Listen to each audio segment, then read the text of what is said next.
If you're having problems handling objections like, I want to wait, I'm not ready, or prices are too high, I've got a framework that will solve it for you with 3 clear letters.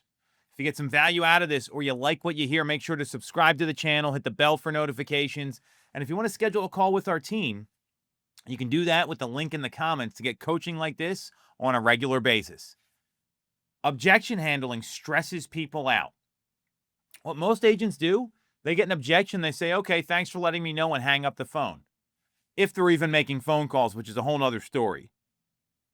Objection handling is not as complicated as people think. And we've often talked about on this channel here, on any of the content we're putting out on social, the framework for handling this. And I want to remind everyone what it is. ACA. I'd write these 3 letters down. Use them like an acronym, like MVP. Acknowledge, compliment, and ask. No different than previous formulas we've given you, which is acknowledge, give the objection handler, and move on to the next question. But what this does, it makes you think about what you're doing.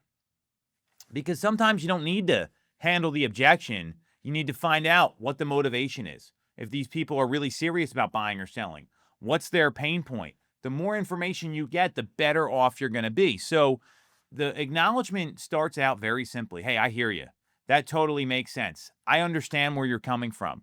If you're one of these people that wants to argue with prospects over the phone, you're not going to win a lot of business. That's just the reality. So if you can acknowledge what's going on and just let them know, hey, that's totally normal. I understand where you're coming from. Right away, you're building rapport and you're making it feel like it's okay to have that objection. Because remember, objections are really just questions about doing business, or they're things people need to get sorted out before they need to make a decision. It's not a, hey, I'm not going to work with you. It's, I've got questions. I need more information. And it's usually based on something they heard that's not factual, or some advice they got that's not totally accurate.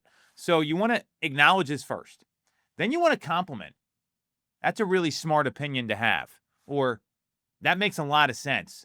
Or, or you could try the compliment of, hey, I've had a lot of clients that have felt the exact same way that you did.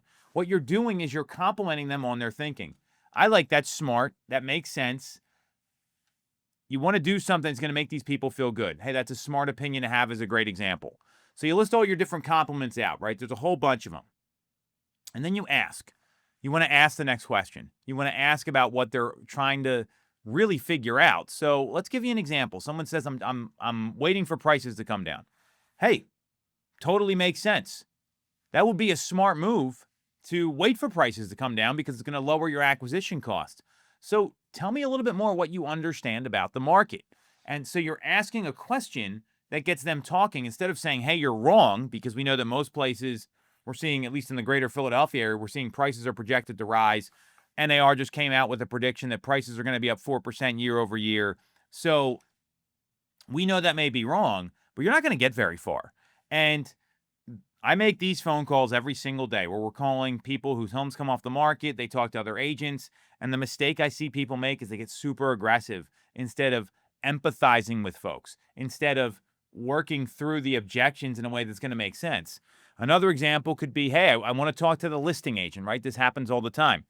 Hey, totally get that. That makes a lot of sense. And a lot of our clients have felt that way. They found they're going to get the best information right from the person working with the listing agent. I'm a selling agent. So tell me a little bit more about what your intention is by reaching out to the listing agent in the first place. See what they're trying to do, and then you can handle things appropriately, because as real estate agents, we tend to force our opinions and judgment onto other people. We assume they're going to be difficult. We assume they're going to have a certain type of answer. You may not even know what they're concerned about. So this ACA framework, what it does, acknowledge, compliment, ask. Write that down. Keep that up in visual, especially as you work through, I want to wait till after the holidays. I want to wait until prices come down.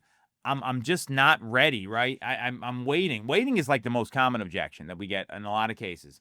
I want to talk to the listing agent. I want you to refund me part of your commission. That ACA framework is going to take a lot of pressure out of it, and it puts the onus on them to explain it more so you can see if they're viable or not. Because the point of scripting is this, and this is where everyone gets lost. It's not the exact thing to say that's going to get you a conversion. A script is a framework of questions to ask to determine, are these people in the mindset to transact in the future? What does that time frame look like? And are they a viable person for me to help and work with in my business? That's what scripting is. And when you understand that about scripting versus I need to get everyone to say yes to me, I need to say magical words that are going to make people want to meet with me, you're missing the point. The basis of scripting is understanding. And when you seek to understand and educate people, it goes a lot better than when you aim to close.